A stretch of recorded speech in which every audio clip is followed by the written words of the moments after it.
అబద్ధాలు ఆడలేడు. రేవంత్ రెడ్డి లాంటి ఒక పచ్చి అబద్ధాల కోరు, పొట్ట చీరిస్తే నిలువెల్లా అబద్ధాలు ఆడేటోడు కూడా నిన్న నిజం చెప్పేసిండు. అది లక్ష్మీస్వామి మహిమ. నిజమేంద్రా అంటే కడుపులో ఉన్నటువంటి కసర్ను హిరణ్యకశిపుడు పొట్ట చీల్చినట్టుగా కసర్ను కక్కిచ్చేసిండు లక్ష్మీస్వామి. ఆ కక్కిచ్చిండు కాబట్టే నేను ప్రజల కోసం ముఖ్యమంత్రి కాలేదు, నా పగ కోసం ప్రతీకారం కోసం ముఖ్యమంత్రి అయినా అని చెప్పని మనసులో ఉన్న మాట కడుపులో ఉన్న కసర్ను కక్కినాడు, కక్కిచ్చిండు లక్ష్మీస్వామి. ఆ స్వామికి తలకాయ వంచి శిరస్సు వంచి నేను నమస్కారం చేస్తా ఉన్నా. ఇట్లనే రేవంత్ రెడ్డితో నిజాలు చెప్పియాలా, ఈ అబద్ధాలు ఆడుతున్నటువంటి ఒక రేవంత్ రెడ్డికి సరైన మార్గంలో నడిపించాలని చెప్పని ఈ సందర్భంగా నేను కోరుతా ఉన్నాను. అయితే ఆయన మాట్లాడినటువంటి ఒక మాటలు ప్రజాపాలన అని చెప్పని అధికారంలోకి వచ్చి ప్రజాస్వామ్య పునాదుల మీద అధికారంలోకి వచ్చినాము, మేము ప్రజాపాలన గాంధీయిజాన్ని మేము కొనసాగిస్తామని చెప్పిన అధికారంలోకి వచ్చి ఒక పగతో ప్రతీకారంతో కక్షతో కార్పణ్యంతో కుట్రతో అధికారంకి వచ్చినా అని చెప్పిన తర్వాత ఒక క్షణం కూడా రేవంత్ రెడ్డికి ఆ కుర్చీలో కూర్చునేటువంటి నైతిక అర్హత పోయింది. ప్రజల పట్ల ప్రేమ ఉన్నాడు, ఇచ్చిన వాగ్దానాలను అమలు చేయటం పట్ల చిత్తశుద్ధి ఉన్నాడు, ప్రజాస్వామ్యం పట్ల గౌరవం ఉన్నాడు, పేద ప్రజల పట్ల ప్రేమ ఆప్యాయత ఉన్నటువంటి వాడు మాత్రమే పాలకుడిగా ఉండడానికి చలామణి అవుతాడు తప్ప ఒక ఫ్యాక్షన్ మనస్తత్వంతో ఒక పాలగాండ్ల లెక్క వ్యవహరించేటువంటి ఒక వాడు ముఖ్యమంత్రిగా ఉండడానికి అర్హత లేదు. ఆ అర్హత నిన్న రేవంత్ రెడ్డి మాటల తర్వాత కోల్పోయిండు అని చెప్పని బీఆర్ఎస్ పార్టీ తరఫు నుండి మేము భావిస్తూ ఉన్నాం. ముఖ్యంగా నేను I wanted to question Rahul Gandhiji. తెలంగాణలో భారత్ జోడో యాత్ర కానీ దేశవ్యాప్తంగా భారత్ జోడో యాత్ర చేసినప్పుడు రాహుల్ గాంధీ గారు ఒకటే ఒక మాట చెప్పిండ్రు, మీడియా సోదరులందరికీ కూడా గుర్తే ఉంటుంది. మై నఫరత్ కే బాజార్ మే మొహబ్బత్ కా దుకాన్ కోలుంగా అని చెప్పిండు.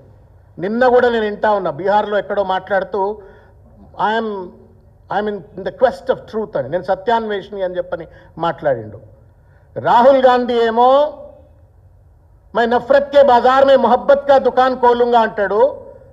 ఆయన అనుచరుడుగా పేరుంది, ఆయన అనుచరుడుగా ముఖ్యమంత్రి కుర్చీలో కూర్చున్న రేవంత్ రెడ్డి ఏమో పగతో ప్రతీకారంతో రగిలిపోతా ఉన్నాడు కేసీఆర్ గారి పట్ల. తెలంగాణ రాష్ట్రం సాధించినట్టు ఒక మహానుభావుడి పట్ల 10 సంవత్సరాల పాటు ముఖ్యమంత్రిగా పనిచేసినటువంటి ఒక తెలంగాణ పెద్ద ఆయన పట్ల కసితో నేను అధికారంలోకి వచ్చినా అని చెప్తాడు. Don't you see this is a contradiction? Rahul Gandhi ఏమో ప్రేమ మాట్లాడతాడు, రాహుల్ గాంధీ ప్రేమ మాట్లాడతాడు, ఆప్యాయత గురించి మాట్లాడుతున్నాడు. రేవంత్ రెడ్డి ఏమో పగా ప్రతీకారాల పునాదుల మీద నేను అధికారంలోకి వచ్చినా అధికారంలో ఉన్నా అని చెప్పని మాట్లాడుతూ ఉండు. ఎంత చిల్లరగాడు రేవంత్ రెడ్డి అనటానికి క్షమించండి, వాడు వీడో గాడు అంటున్నందుకు క్షమించండి. మనసు పట్టలేక ఈ మాట నేను మాట్లాడుతూ ఉన్నాను. కడుపు రగిలిపోతా ఉన్నది. మీ తండ్రిని పట్టుకొని ఎవడైనా ఇట్లా మాట్లాడితే మీకు న్యాయం అనిపిస్తుందా రేవంత్ రెడ్డి గారు? ఒకవేళ సోనియా గాంధీ గారి పట్ల నువ్వంటే అన్నావు సిగ్గు ఎగ్గులేనోడు కాబట్టి బలిదేవత సోనియా గాంధీ అని చెప్పని నువ్వు అన్నావు, అయినా మళ్ళీ పోయి ఆమె కాళ్ళ దగ్గర కూర్చున్నావు, ఆమె ప్రాపకం కోసం పనిచేసి నువ్వు పార్టీలో ముఖ్యమంత్రి అయినా అది వేరు ముచ్చట.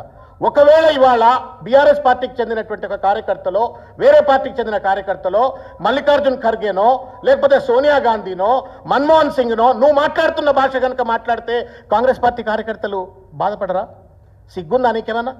ఇంగితం ఉన్నదా నీకేమన్నా?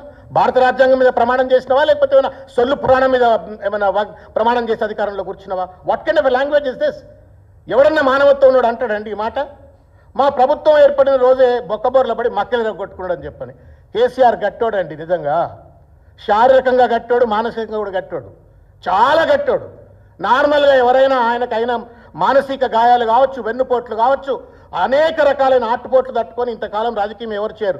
గుండె ధైర్యం ఉన్నటువంటి వాడు, తెలంగాణ పట్ల ప్రేమ ఉన్నాడు కాబట్టి ఎట్లయినా తెలంగాణను సాధించాలని సాధించిండు, వచ్చిన తెలంగాణ అభివృద్ధి చేసిండు. మళ్ళా కూడా మూడోసారి ముఖ్యమంత్రి అయి తెలంగాణను గాడిలో పెడతా అని చెప్పని నిలబడ్డాడు. కానీ బిడ్డ రేవంత్ రెడ్డి కేసీఆర్ గారు పడ్డారు, నిలబడ్డారు, మళ్ళా కలబడుతున్నారు. మళ్ళా రేపు పొద్దుగాల అవసరమైతే మూడోసారి ముఖ్యమంత్రి పదవి కోసం సిద్ధంగా ఉన్నాడు, తెలంగాణను ముందుకు తీసుకెళ్లడం కోసం. నువ్వు కింద పడితే బిడ్డ శాశ్వతంగా మంచం మీద పండుకుంటావు. నువ్వు నిజంగానే కనుక కేసీఆర్ గారు కింద పడ్డట్టు పడితే శాశ్వతంగా కింద పండుకుంటావు. ఎందుకంటే కోటాను కోట్ల మంది యొక్క ప్రజల ఆశీర్వాదాలు కేసీఆర్ గారు వెంట ఉన్నాయి. ఆయన లేచి నిలబడ్డాడు, మళ్ళీ కలబట్టడానికి సిద్ధంగా ఉన్నాడు. నువ్వు కింద పడితే నువ్వు చేస్తున్న దాష్టికాలకు, పాపాలకు, నువ్వు నడిపిస్తున్న బూతు రాజకీయానికి ఒక్కడంటే ఒకడు మీ ఇంట్లో కూడా నేను అయ్యో పాపం అన్నారు. దయచేసి గుర్తుపెట్టుకోవాలి రేవంత్ రెడ్డి.